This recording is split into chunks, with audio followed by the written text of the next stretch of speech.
Welcome to another episode of Disability and Assistive Technology Today. Join Jeremy Murray, Christy Edwards, and I while we discuss disability, assistive technology, apps, news, and reviews, picked fresh from the Google Plus community. Welcome to the 8th episode of DATT Show. This week we're going to discuss, of course, the top 5 stories from our Google Plus DATT community. We've opened the comments and are all sitting in the IRC chat room waiting for you.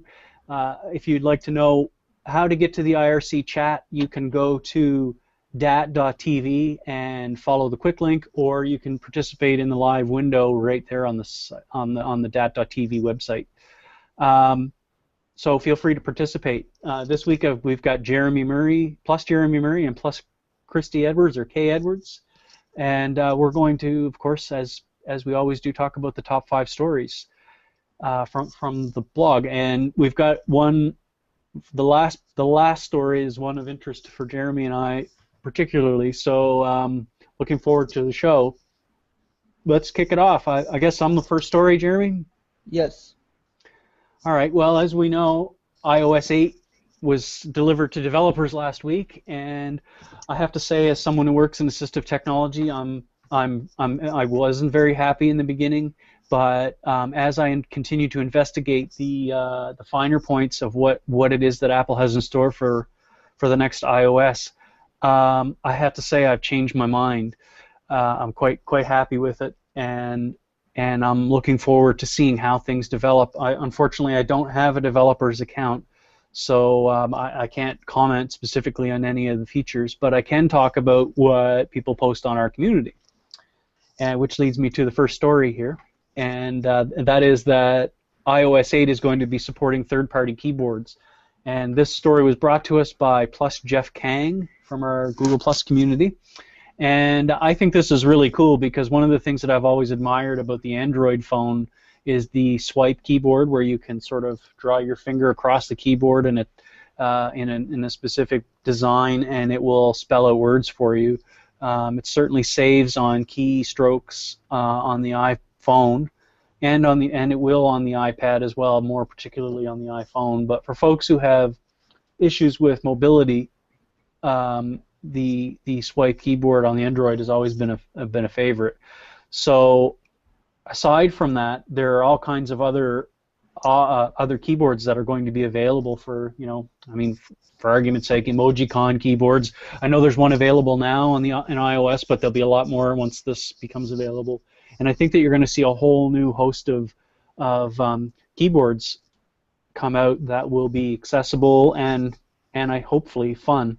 The link to Jeff Kang's story, of course, will be in the show notes, which Jeremy will post with the edited video sometime, hopefully this week. Right, Jeremy? I hope to be. All right. Well, let's move on to story number 2. If no one has any comments. Well, actually, I would like to put my input in because all right. We always do this. Yes. I've never really had any interest in specialized third-party keyboards because I have enough motor skill to operate third-party keyboards.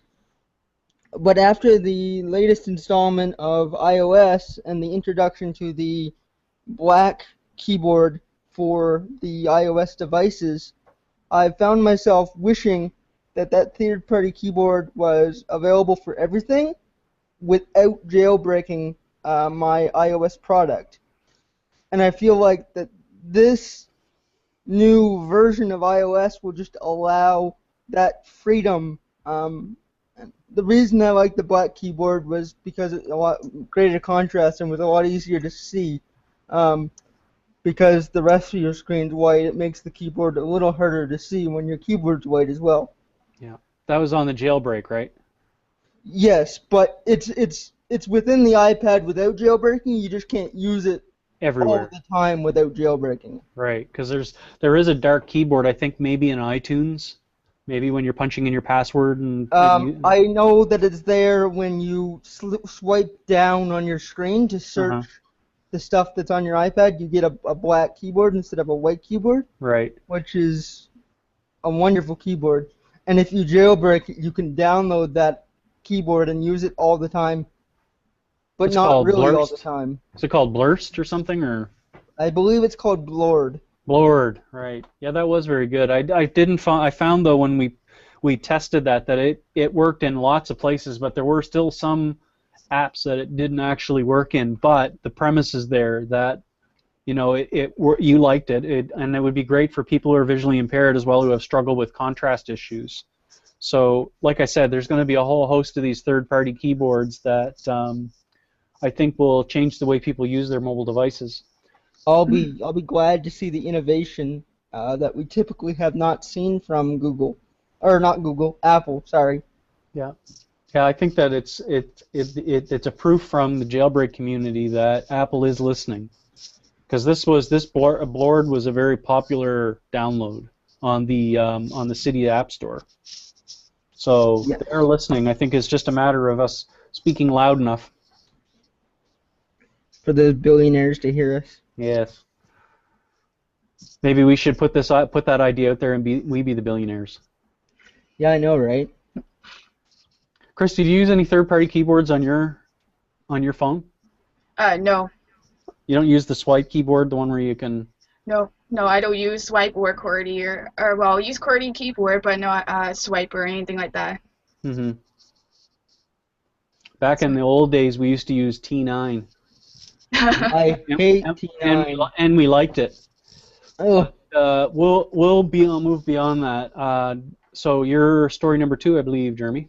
Yes, I am.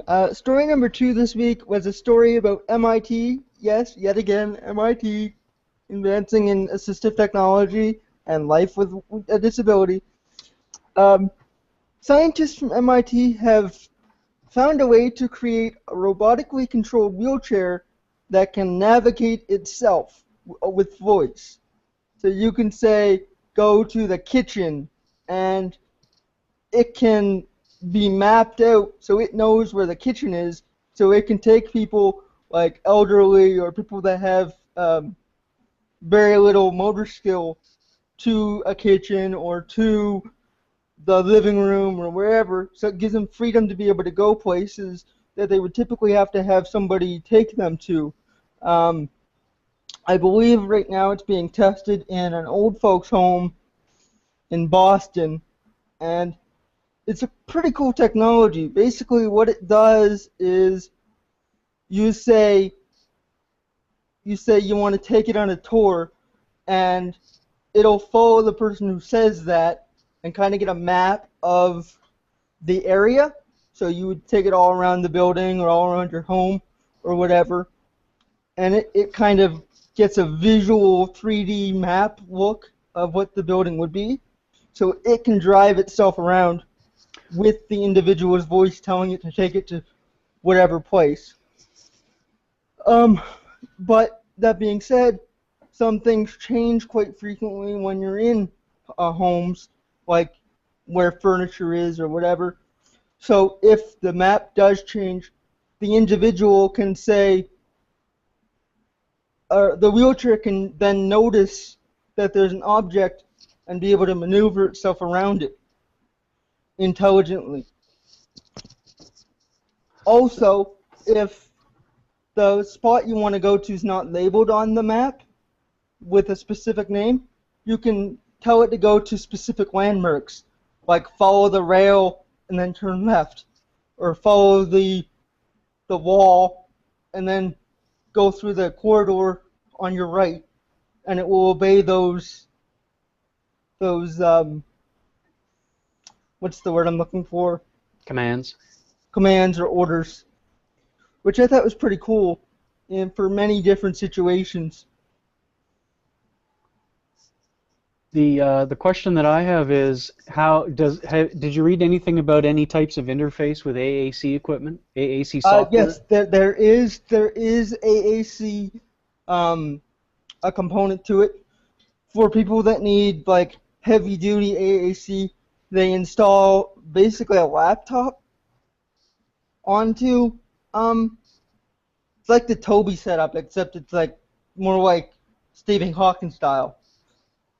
Gotcha. But if you don't need such a heavy duty system, they have a smaller tablet type that can be used for AAC. And this isn't commercial. This is still not widely available, right? They're still just No, testing it's still in the testing stage. it. Right. Any idea? Did they say anything about cost? How much it was going to cost? No, they didn't. It's always an issue. Yeah. But just having that idea out there is, that's way further than I'm sure anybody here could ever imagine at first things going. Yeah, for sure. To have a Christy, self-controlled wheelchair is just amazing. what do you think, Christy? So are these wheelchair only used in homes? Because I was concerned about if it was used in public places where there's a lot of noise.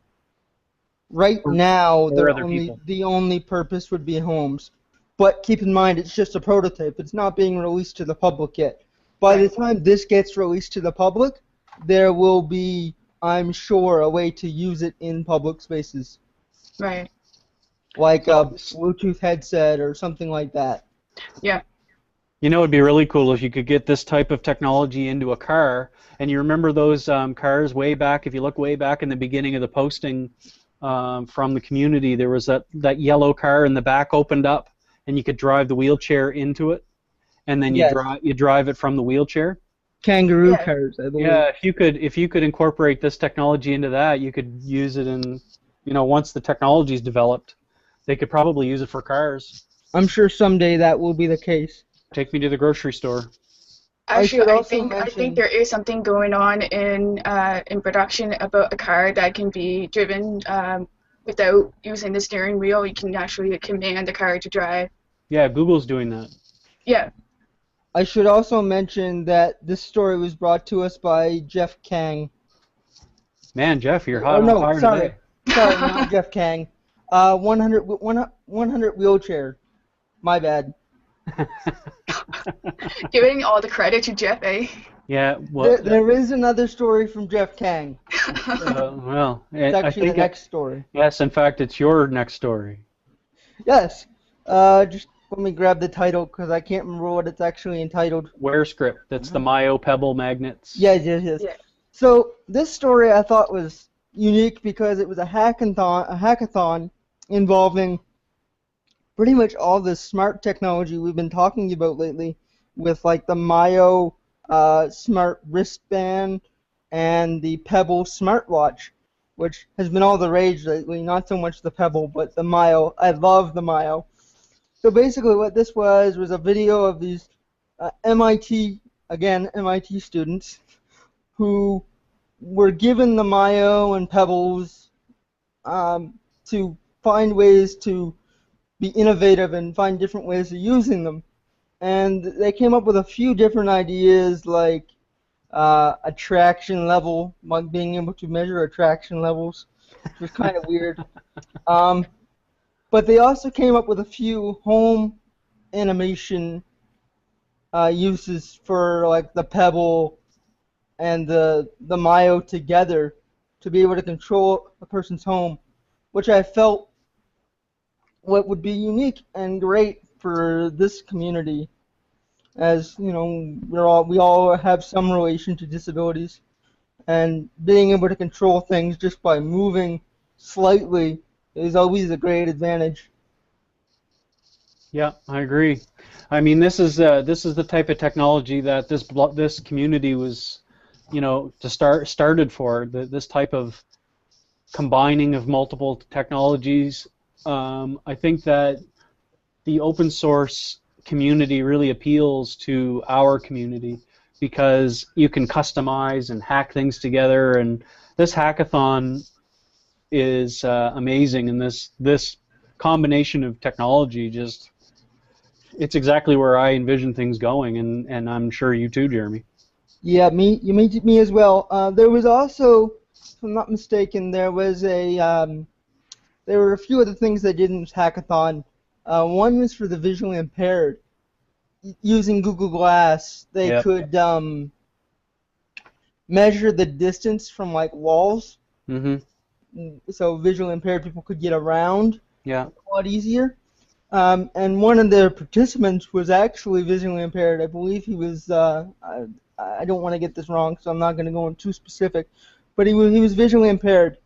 And so his idea was to wear Google Glass backwards to be able to tell, how much room he would have to back up if he needed to without running into people, without having to turn around. Yeah, that's cool. Really cool. And another one of the hackathons for Google Glass was having they use it for hidden messages. So you could put these tags on and you could see hidden numbers, but that could be used for a couple different purposes as well. Not just for hidden things. But I feel like it could be used to kind of increase or decrease contrast for some objects, I imagine. And Andy Lynn on our community, plus A Lynn, has been quite active in this development, and he's been working on the same kind of stuff, but with buttons, and he's been doing some really cool, cool stuff. And I'm surprised I didn't see his name involved with this video, to be honest. Yeah, I was kind of surprised too. What are your thoughts on it, Christy? I think it's pretty cool how they're expanding it onto, because at first it was just going to be for a mile at least, for video games and presentations and all that. And it's just pretty cool how they're expanding it to for other uses as well. And it's great to see how people comes up with ideas to how to make it more, have more widely uses. Accessible. Yes. All right. So, I'd say we're ready for the next story. Yep. Jeremy, you have any more on that? No, I just was kind of wondering if there was any input from the audience. I'm taking a look at the site here. I don't see anything. No, I don't see anything either. It's a quiet bunch today. We did just kind of spring it on them, I suppose. True enough. True enough. We had technical difficulties last week when we tried to do it. Yeah, Jeremy had technical difficulties. Yeah, I accidentally banned Andrew. Christy and I were just fine. Jeremy, on the other hand. Blame it all on you. You were getting no audio. Turned out I banned you. Yeah, nice. Thank you. You're welcome. All right, so story number 4. Christy, you're up. Story number 4 Yeah. is called Researchers Turn Google Glass into Sign Language Streaming Machine. What a coincidence that we're talking about that. Haha. Good lead-in. And posted by Andrew Daley. And it's about researchers at Brigham Young University have developed a system that streams sign language interpreters onto Google Glass and their other smart glasses. And they were calling the project Sign Glasses. Cool. A little wordplay there. Yeah. And it was developed to improve the planetarium experience for deaf students, because at a planetarium it's usually pretty dark, and it's often really hard to see interpreters in there, right? Oh, yes. So they developed a Google Glass for the deaf students to wear. And what it does is that they will have a camera on the interpreter, and the Google Glass will wirelessly stream from that camera that is on the interpreter, so you can see it right close into their eyes, and so you can see the interpreters better. Yeah, that's pretty cool. Not only in dark places, but also in really large auditoriums. I could see that being a benefit too, where the interpreters may. University lecture hall or something like that. Yeah, for sure. For sure. Cool. Very cool. What do you think, Jeremy? You can use that? Well, I don't need you have to go to class, right? Yeah. I would use it if it. I'm pretty sure this will come up as well. It had subtitles instead of interpreters. You know, actually, pretty sweet to use the subtitle app. Yes. I might be able to hook up to the subtitle app and have it go in front of your eyes. Yeah, that's pretty cool. Yeah, very cool. I think that there's lots of opportunities there for even you could put Google Glass on a student like a note, like you would give a note taker an extra a notebook, and just have them attend the class, and then it would stream the audio from the Google Glass to a person who can't go to class because they're in a wheelchair and the class is on the 3rd floor of a building that's inaccessible. Yeah. Which happens more often than one might think. Yes. Especially in a 225, 226-year-old university built on a hill. Isn't it 227? Oh, maybe, yes, you're right.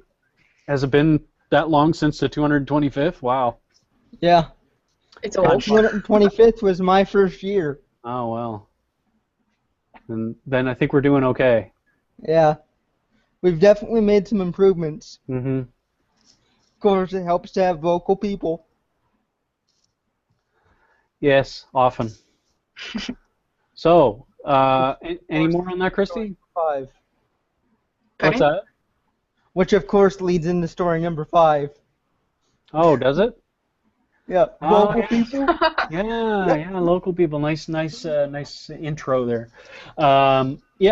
Story number 5 is me. This one was posted by Sir Jeremy Murray of Fredericton, and it was actually a story that was done by the provincial news here in New Brunswick, Canada, of course, and someone else picked it up too, didn't they, Jeremy? Somewhere in another province?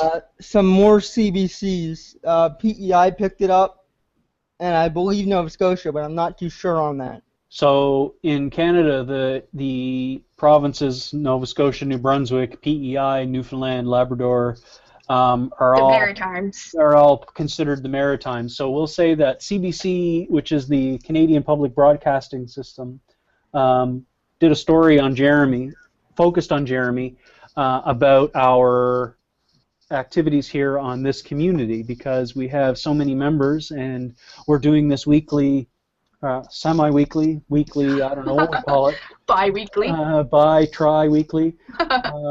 They wanted to do a video interview with Jeremy, so they did one, and he talked about Life in a Wheelchair, which is another blog that Jeremy is on. And then they talked about our community. So it brought some exposure to what we're doing here, and I hope that if there's anyone that's joined us currently for this particular episode that followed us because of the CBC story, we'd love to hear from you in the comments once this goes live, or once it gets posted after the edit. So. Yes, for sure. The more input we can get, the better we can eventually make the show. Yeah. Because we're all still pretty new to this. Yeah, absolutely. This is only the 8th episode. Well, you two are the production students. I'm in media. I'm not involved in that other than the technology. So it's a good group. That's why you have us. That's right. Yeah, I know. And this CBC thing, I say it happened kind of out of the blue, because it all happened really quite fast and it was quite unplanned.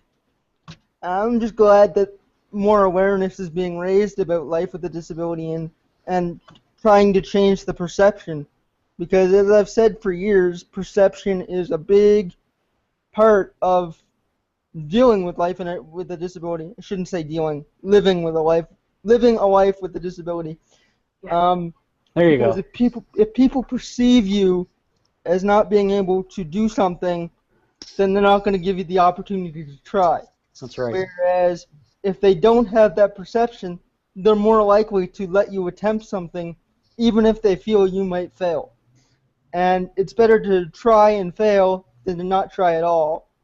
Which was my high school motto, which was, I think, what was it? Not to try is to fail. That was a long time ago. Don't ask me. You had a better high school motto than I did. I had look forward with hope, look backward with pride, and I do not look backwards with pride. That's lame. Lame. What's yours, Christy? My motto? You're from high school. It's going to say, always look forward, don't dwell on past too much. Cool. Yeah, it's pretty cliche, but it's true. It works. It works in life and in school. All right. Well, Jeremy, you got the lead out, so hit it. Yes. Well, same as always. We hope you enjoyed the episode. If you have any questions or concerns, you can always find either me, Andrew, or Christy on Google+. Our Google+ names are in our lower third. You can also join our IRC chat at any time. Me or Andrew are usually on there at some point. Or you can email us at dattshow@gmail.com. Again, that's dattshow@gmail.com, DATTSHOW@gmail.com. And I will get back to you as soon as I can. And as always, hit us at that DATT TV. Oh, and like Andrew said, as always, you can also find us at www.datt.tv. It's www.datt.tv. Look forward to hearing from you guys, and see you next week, where I'm sure we'll have another packed show.